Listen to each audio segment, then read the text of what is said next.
going on, dudes and dudettes? So yes, Jordan Addison, the wide receiver from USC, was finally invited to the NFL Combine. Looks like he's pretty much close to 100% healthy if he is going over there, or he might just be doing, some of the interviews and meeting with coaches or teams, executives, and all that stuff. Just to get his name out there, get at least the interviewing part done so he doesn't have to really worry about that on USC's Pro Day. But overall, it's nice seeing. Hopefully we'll be able to compete and show that and why he is one of the top receivers and should be selected in the first round in this year's draft.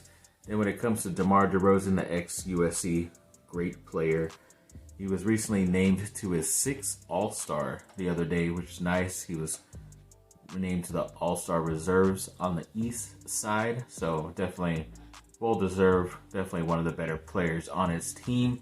Still showing out, putting up stats as you're supposed to be an all-star. And yeah, congrats to him. Hopefully he does play well in the game.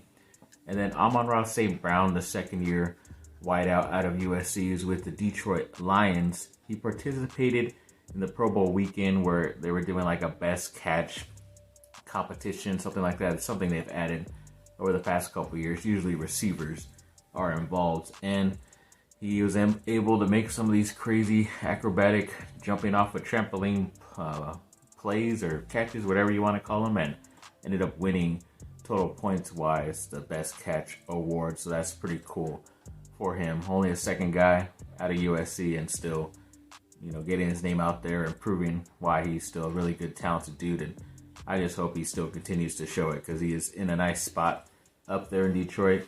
And hopefully he does get a nice big contract in a couple of years. Then when it comes to Andy Enfield, the head coach for USC basketball, the other day actually, I think after, I forget it was Washington State or the Washington game recently, where he finally did get his 200th career win at USC, which is pretty good. He's been at USC for about 10 years now, so it's been quite a bit, but that's pretty much averaging about 20 or some odd wins, or maybe a little bit under that per year. So that's pretty good.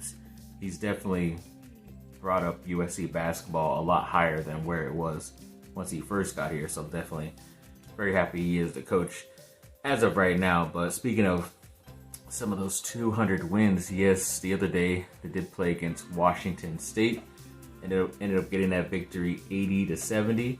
Pretty close towards the end, but USC was able pull away thanks to Boogie Ellis scoring 23 points, Drew Peterson scoring 20, and Trey White, the freshman, scoring 14. So obviously this team was led by their older senior guys, able to step up. They did lose, I believe, Joshua Morgan, their other older senior center, to an ankle injury, which sucked because he did miss the next game against Washington, but hopefully he will be able to return. He's just in a walking boot, so usually if there's no crutches, that's usually a positive thing for these players.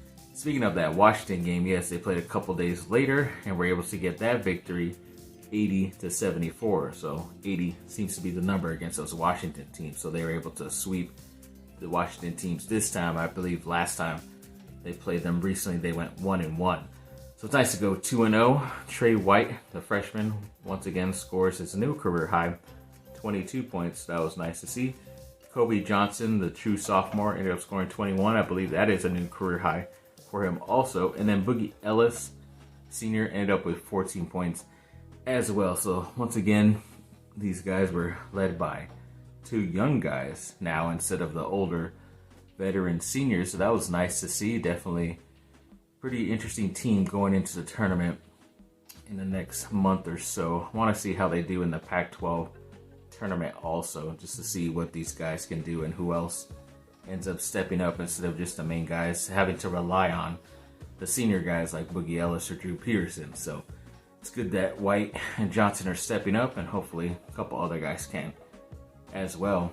Speaking of ex-Duke guys making some big moves and changes in the NBA, Kyrie Irving, the ex-Duke player who was with the Brooklyn Nets, was recently traded to my guy's team, Luka Doncic's Dallas Mavericks. It's pretty crazy. They obviously play the same position, but they aren't the same type of point guard either. I think they could play very well together, play off each other very well too. So I think Luka is nursing a heel injury right now, so it will be Kyrie Irving's team for this second. But once they're together, I think they will be one of the top backcourt duos in the NBA. We'll just see if Kyrie Irving and his past, mishaps of making the whole team hate him or the organization dislike him and he ends up requesting a trade, or there's always some bit of drama with Kyrie Irving, which sucks, but hopefully he does step up and we'll see what Dallas can do in the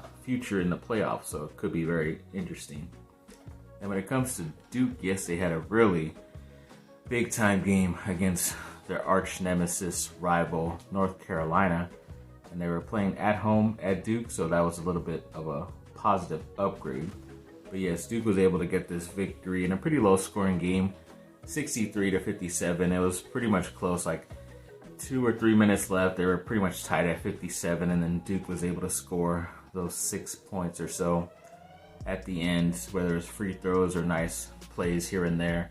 Able to play great defense towards down the stretch as well, especially with a guy like Derek Lively, their top center, the freshman. He ended up having 8 blocks. It's the most blocks by a Duke player in the rivalry game since they started recording those stats, so that's pretty awesome for him. It was definitely a block party.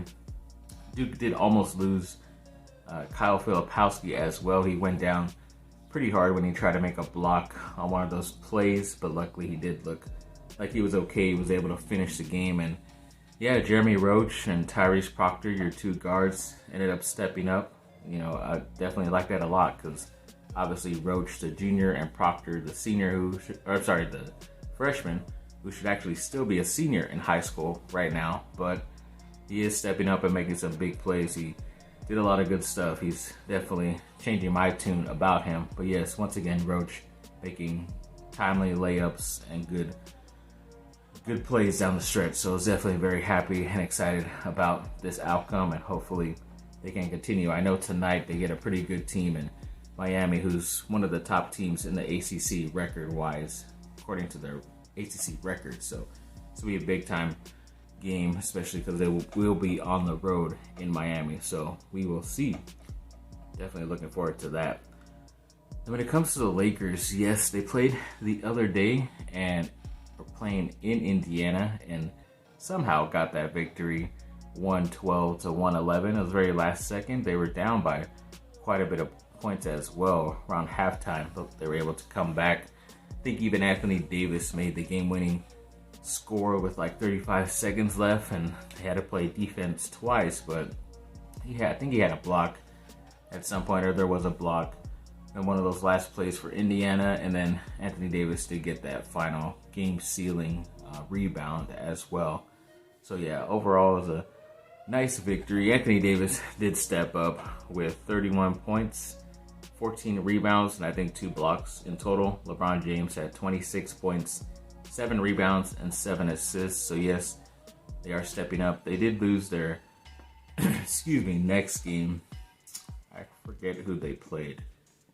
It just went out of my mind. But yeah, I guess it wasn't that important. It was New Orleans, which was kind of important because New Orleans is right ahead of them in the Western standings, which are so close, especially those last 6 to 10 teams. So I don't know why they went flat there, but they have to deal with that now. And I forget who they play next, but I'm pretty sure it's gonna definitely be important for the standings as well. So they definitely need to get a little bit of a win streak going here, especially right before All-Star break, because that should be coming up soon.